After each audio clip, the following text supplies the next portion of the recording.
And now we move to Kristi Noem, the governor from South Dakota.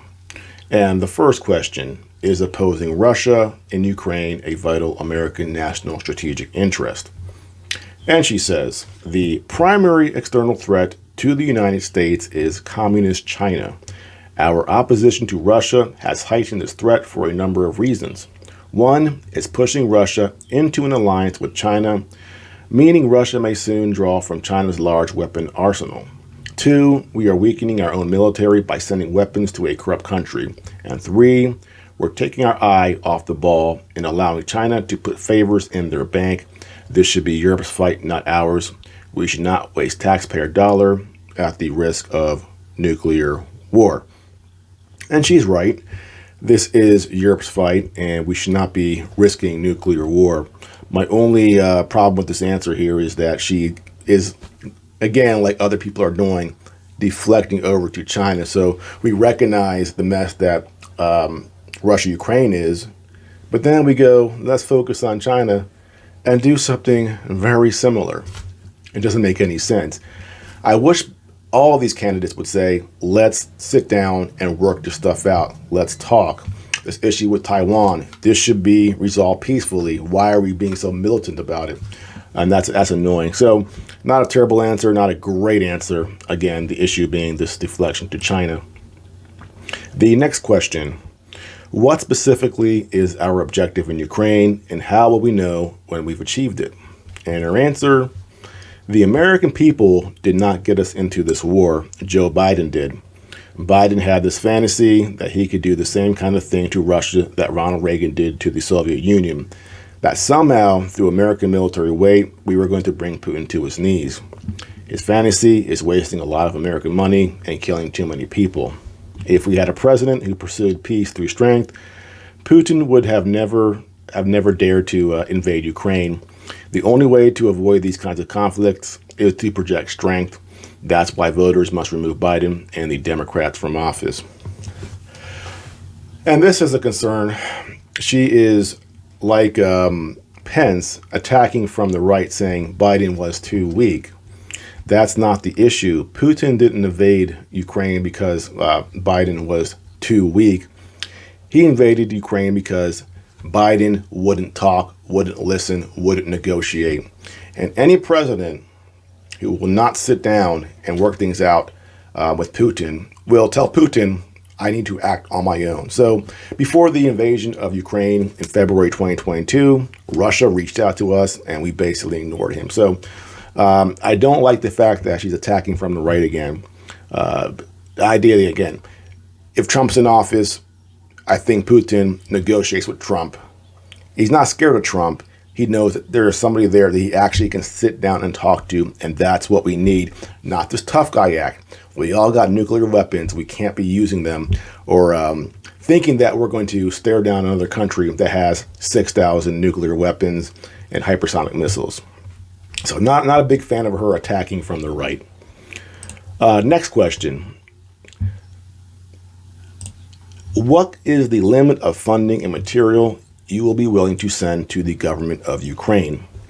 And she says, we've already overextended ourselves in our largesse to Ukraine, and the Ukrainian government is not made up of angels. They have a long history of corruption scandals, and recent news indicates that this issue is ongoing. The federal government is closing in on $200 billion in aid to Ukraine. We haven't spent that much to protect our border in the last 5 years combined. We must question whether we should prop up a corrupt regime to our own financial detriment. And she's right. Ukraine is very corrupt, and we should be spending that money at home. Should the United States support regime change in Russia?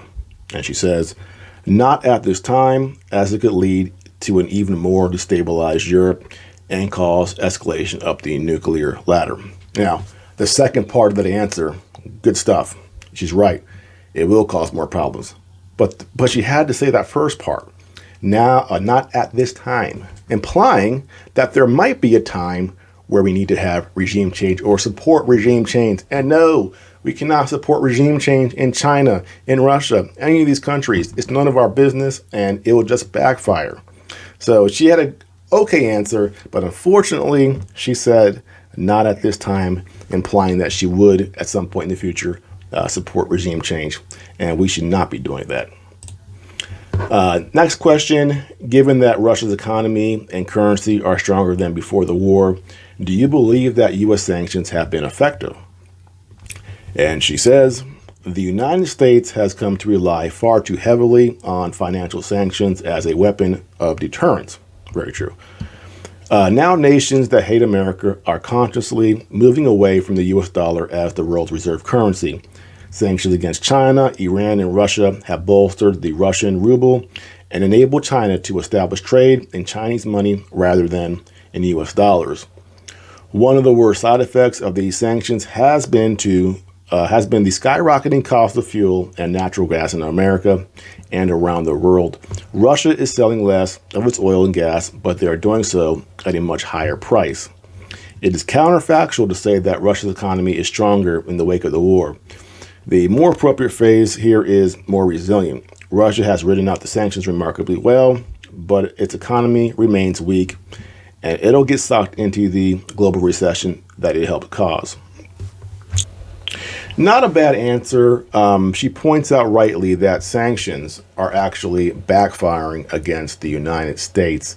And in fact, we are hastening the decline of the US dollar because Russia, China, Iran, and other countries are getting together, forming their own economic bloc, and they're dumping the US dollar. So we are no longer at a point where we can bully other countries with sanctions.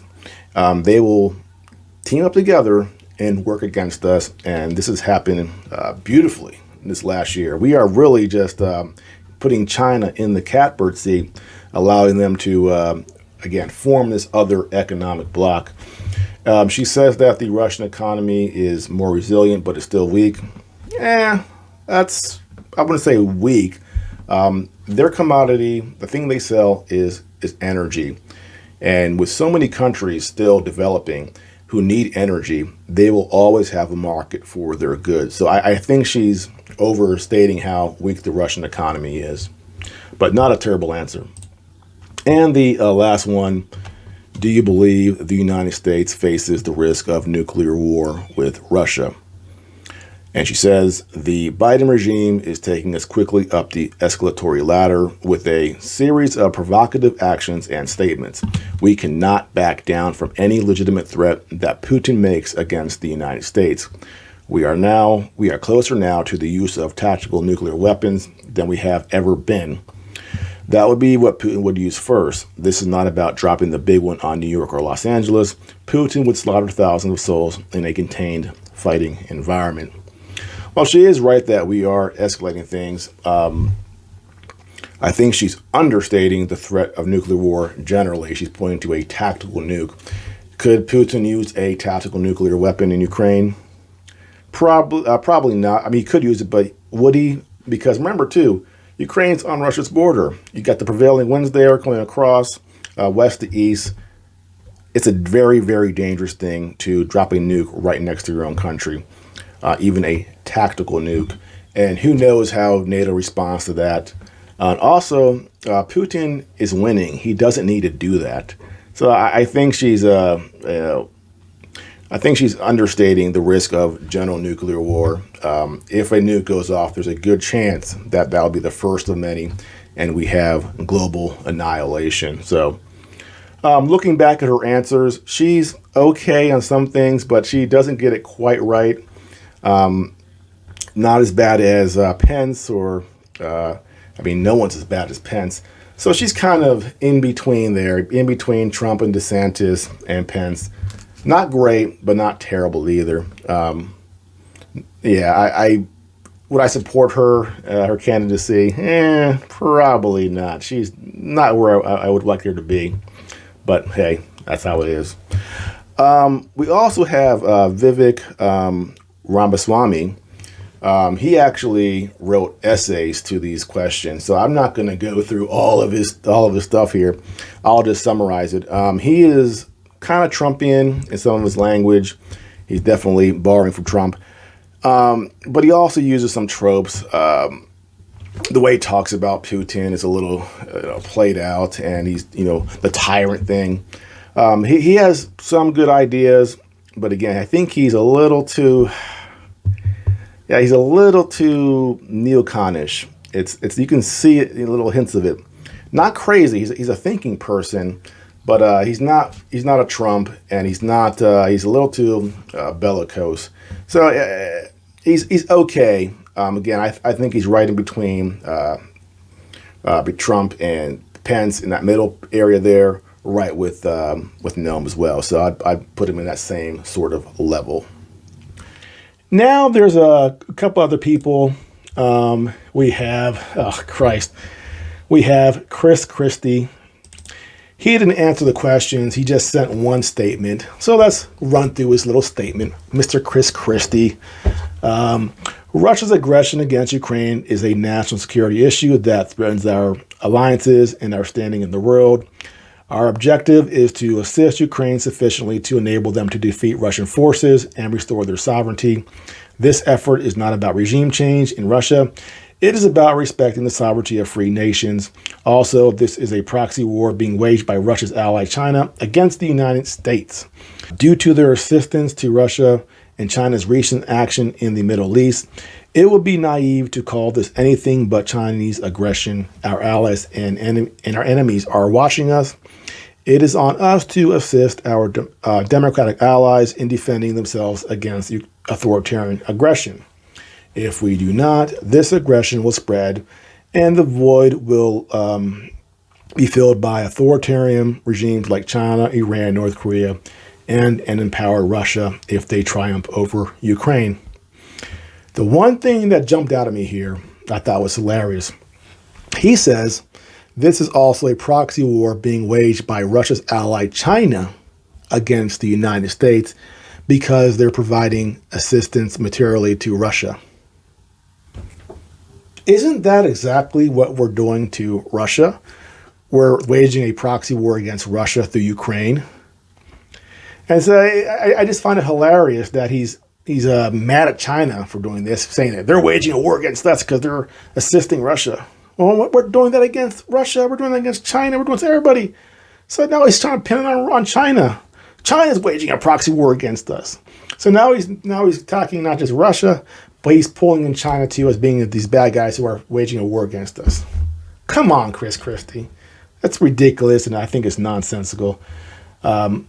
Luckily, I don't think Chris Christie is going to be in the White House. No.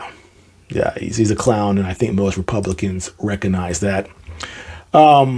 We have one more person here, and that is Tim Scott. And Tim Scott's answer here was kind of lame. Perhaps he could have taken some more effort. It doesn't really say much. It's just one paragraph, and he says, you have Americans who are frustrated because of the lack of leadership on domestic issues that only exacerbates the situation we see today in Ukraine. Here's where we need the president to lead. What is our nation's vital interest in Ukraine? And it should start with degrading the Russian military. Is in our vital national interest. In addition to that, we are not going to simply degrade the Russian military. We are going to have accountability for every single dollar spent. There is no such thing as a blank check. We are going to make sure that there's accountability. And the last point I'd make on the Ukraine front is that China has chosen a side. They are partnering with Putin, which means it's enmity with us. China is a risk that continues to rise. An adversarial position they have taken against the American people. We should hear what they are telling us, believe them, and act accordingly. He's not being really specific on anything. It's just, it's just, who cares what he said, honestly. And my only issue with Tim Scott is that I think the Republican establishment is being smart as far as trying to put people in the Republican field that if Trump attacks them, makes them look bad. So we already have Nikki Haley, female, ethnic. If Trump attacks her, he looks like a bad guy. You put Tim Scott in the field, and then you got Trump attacking a black dude, so that looks bad. So I don't take Tim Scott seriously. He's not articulate enough He's really milquetoast. If he runs for president, I think it's just to be a foil against Trump. So we don't really need to listen to what he says. Now, ratings. What are the ratings for all of them? What are their grades? Let's see. The best grade I can give is Trump. I give him a B plus, not an A, because he does a lot of big talking, and in Trump fashion, he sort of doesn't quite identify all the conditions correctly, and he's sort of operating off instinct. So he's not perfect. There's some criticism there, but I give him a B plus. Next, Ron DeSantis. I give Ron DeSantis a B. I think he's deflecting to China a little too much for my taste, and also he waited a while to really talk about Ukraine when he's finally prodded by Tucker Carlson, and he did have that comment in the past of referring to Russia as a gas station masquerading as a country. So there's some elements of neocon there, but his recent statement was better, so he gets a B. Then we have Kristi Noem. I give her a C, maybe a C plus, not terrible. Ramaswamy, I give him a C plus, right around there. Tim Scott and Chris Christie, they get D's. They didn't actually send any real statements. In the case of Tim Scott, he just sent some clip from a radio show. Chris Christie just gave us one paragraph. And so they get a big fat D. And then we have Abbott. He gets an incomplete because all he did was talk about Texas issues. So he didn't answer the question. He gets, he needs to come back and actually say something meaningful. So he gets an incomplete. And then we have Mike Pence. Mike Pence gets a big fat F. And if I could, you know what, I will. He gets an F minus. God help us if Mike Pence ever gets in the Oval Office. I mean, he is neocon number one. Not one original thought. Just go to Rand Corporation or any neocon think tank and have one of their writers just write down your answers for you. That's basically what he gave us. The complete neocon spiel. And if people like him are in power, especially with China getting a little more antsy about us and Russia obviously doing what they're doing, I mean, we're looking at World War III. They are going to take us to that place, and it'll be very scary if Pence gets into office. But thankfully, I don't think he will. Last thing, Nikki Haley. She was the one person, specifically along with what's his name, the former CIA director, Mike Pompeo, who did not respond. And I said before, my problem with Nikki Haley is that she's very clever. She was in the Trump administration, and she got out before the impeachment. She kept her mouth shut. She kept out of sight. So she wanted all the populists and MAGA, support, and she wanted to ride that wave. But she disappeared when the going got tough, and she kept her head down. She's very clever, and here again, she never responded. She's a complete establishment goon. She's a neocon, and she's trying her best to conceal herself, but not fooling me. I know what she is. Sorry, Nikki. You're not getting my support ever. Well, that's it for now. Hope you enjoyed that assessment. If you have any disagreements, comments, go ahead and leave them there in the comment section and tell me what you think about these candidates. Again, if you're new to the channel, please like and subscribe, and I'll see you next time.